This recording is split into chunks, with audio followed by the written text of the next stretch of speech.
नाम हम पढ़ रहे हैं जन्म शताब्दी पुस्तक माला 16 बोया काटा का अकाट्य सिद्धांत। एक बहुत खूबसूरत गुरुदेव ने स्वाध्याय कराया।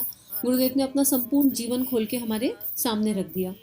गुरुदेव हमें पिछले स्वाध्याय में समझा रहे थे कि बोया काटा का सिद्धांत क्या है, उसकी पूरी समरी कि उन्होंने अपने जीवन में क्या दिया, अपनी भावनाएं, अपना शरीर, अपनी बुद्धि, उसको भगवान के खेत में लगा दिया और नव सृजन के लिए हर पल संघर्ष किया। तो हमसे भी यही अपेक्षा है। तो आइए हम प्रार्थना करें गायत्री मंत्र के माध्यम से कि हम भी अपने भीतर की जो कुसंस्कार हैं उनसे संघर्ष करें और हमारे भीतर एक नया सृजन हो और उनका प्राण गुरु शक्ति का प्राण हमारे भीतर प्रवाहित होने लगे। ओम भूर्भुवः स्वः तत्सवितुर्वरेण्यं भर्गो देवस्य धीमहि धियो यो नः प्रचोदयात्। गुरुदेव आगे बताते हैं। कल गुरुदेव हमें जो समझा रहे थे कि 75 वर्ष की आयु तक उन्होंने कैसे जीवन निर्वाह किया, कुछ खाया नहीं, कुछ पिया नहीं, और उसके माध्यम से गुरुदेव को जो शक्तियां अर्जित हुई वो सर्वविदित है। तो आगे गुरुदेव लिख रहे हैं, सर्वविदित है कि अनीति एवं आतंक के पक्षधर एक किराए के हत्यारे ने 1 वर्ष पूर्व 5 बोरे की रिवॉल्वर से लगातार हम पर फायर किए और उसकी सभी गोलियां नलियों में उलझी रह गई। रिवॉल्वर उससे बह के मारे वहीं गिर गई। अब की बार छुरेबाजी पर उतर आया। छुरे चलते रहे, खून बहता रहा, पर भौंके गए सारे प्रहार शरीर में न घुसकर तिरछे फिसल कर रह गए। डॉक्टर ने जख्म सी दिए और कुछ ही सप्ताह में शरीर जो का तो हो गया। इसे परीक्षा का एक घटनाक्रम ही कहना चाहिए था कि 5 बोर का लोडेड रिवॉल्वर शातिर हाथों से भी काम न कर सके। जानवर काटने की छुरे के 12 प्रहार मात्र प्रमाण के निशान छोड़कर अच्छे हो गए। आक्रमणकारी अपने बम से स्वयं घायल होकर जेल जा बैठा। जिसके आदेश से उसने वह किया था उसे फांसी की सजा घोषित हुई। असुरता के आक्रमण असफल हुए। एक उच्च स्तरीय दैवी प्रयास को निष्फल कर देना संभव ना हो सका। मारने वालों से बचाने वाला सिद्ध हुआ। अब गुरुदेव अपने जीवन का एक और उदाहरण दे रहे हैं और गुरुदेव पे ऐसे प्रहार किए गए थे, चाकुओं से मारा गया था, गोदा गया था, लेकिन जब डॉक्टर ने स्कैन किया तो ऐसा कहा कि आपकी हड्डियां ऐसा लगता है जैसे 18 वर्ष के नवयुवक की हड्डियां हैं। और ऐसे ही रिवॉल्वर से भी उनके ऊपर लगातार फायर किए गए, लेकिन गोलियां नलियों में उलझी रह गई। तो बचाने वाली जो सत्ता है, जो जब हम भगवान के कार्य में लग जाते हैं तो हमारे ऊपर चारों तरफ से कितने भी ब्लैक बॉल्स आए उनका इम्पैक्ट नहीं होगा। गुरुदेव के जीवन में ये घटना इसीलिए घटित हुई, हमें ये बताने के लिए घटित हुहुई। गुरुदेव तो महाकाल थे, वो तो परम चेतना है। तो ये एक लीलाधर की लीला आप समझ लीजिए कि ये इसलिए हुई कि हम लोगों को ये समझ में आ जाए कि जब हम दैवीय कार्यों में लग जाते हैं, जब हम श्रेष्ठ कार्यों में लग जाते हैं, तो परम सत्ता का स्नेह, उनका अनंत प्रेम हमेशा बना होता है और वो बचाने वाली सत्ता हमेशा बड़ी सिद्ध होती है। इन दिनों 1 से 5 करने की सूक्ष्मीकरण विधा चल रही है, इसलिए क्षीणता तो आई है, तो भी बाहर से काया ऐसी है जिसे जितने दिन चाहे जीवित रखा जा सकता है, पर हम जानबूझकर इसे इस स्थिति में रखेंगे नहीं। कारण कि सूक्ष्म शरीर से अधिक काम लिया जा सकता है और स्थूल शरीर उसमें किसी कदर बाधा ही डालता है। शरीर की जीवनी शक्ति असाधारण रही है, उसके द्वारा 10 गुना काम लिया गया है। शंकराचार्य, विवेकानंद थोड़े से जीवन में ही 350 वर्ष के बराबर काम कर सके। हमने 75 वर्षों में विभिन्न स्तर के इतने काम किए हैं कि उनका लेखा जोखा लेने पर 750 वर्ष से कम में होते संभव प्रतीत नहीं होंगे। यह सारा समय नव सृजन की एक से एक सफल भूमिका बनाने में लगा है। निष्क्रिय निष्प्रयोजन कभी खाली नहीं रहा। बुद्धि को भगवान के खेत में बोया और वह असाधारण प्रतिभा बनकर प्रकटी। अब तक लिखा हुआ साहित्य इतना है जिसे शरीर के वजन से तोला जा सके। यह सभी उच्च कोटि का है। आर्ष ग्रंथों के अनुवाद से लेकर प्रज्ञा युग की भावी पृष्ठभूमि बनाने वाला ही सब कुछ लिखा गया है।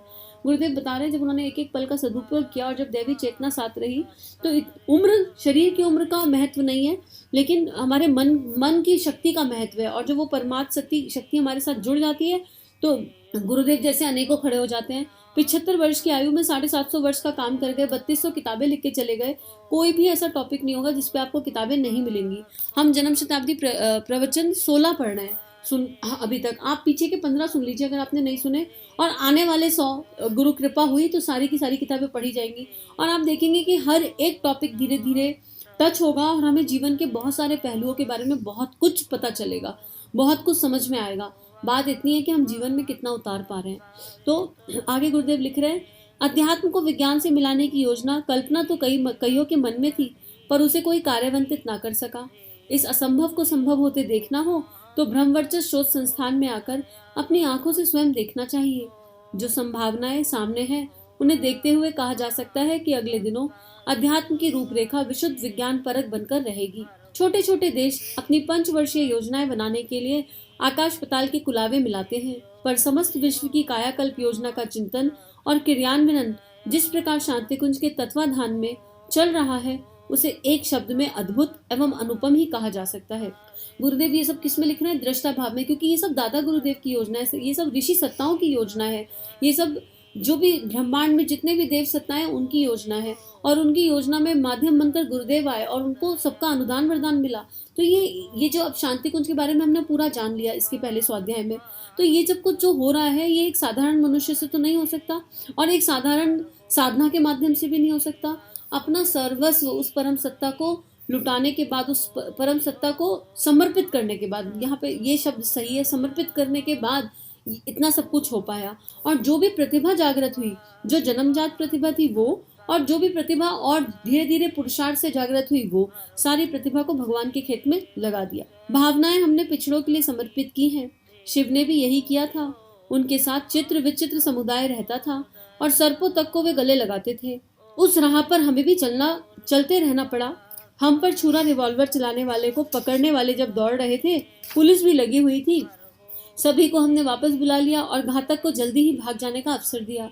जीवन में ऐसे अनेक प्रसंग आए हैं जब प्रतिपक्षी अपनी ओर से कुछ कमी नहीं रहने देने पर भी मात्र हंसने और हंसाने के रूप में प्रतिदान पाते रहे हैं।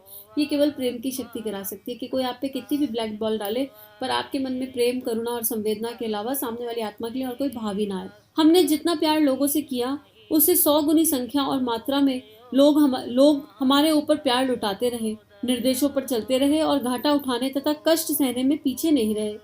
कुछ दिन पूर्व प्रज्ञा संस्थान बनाने वाले स्वजनों को आदेश दिया तो 2 वर्ष के भीतर 2400 गायत्री शक्ति पीठों की भव्य इमारतें बनकर खड़ी हो गई।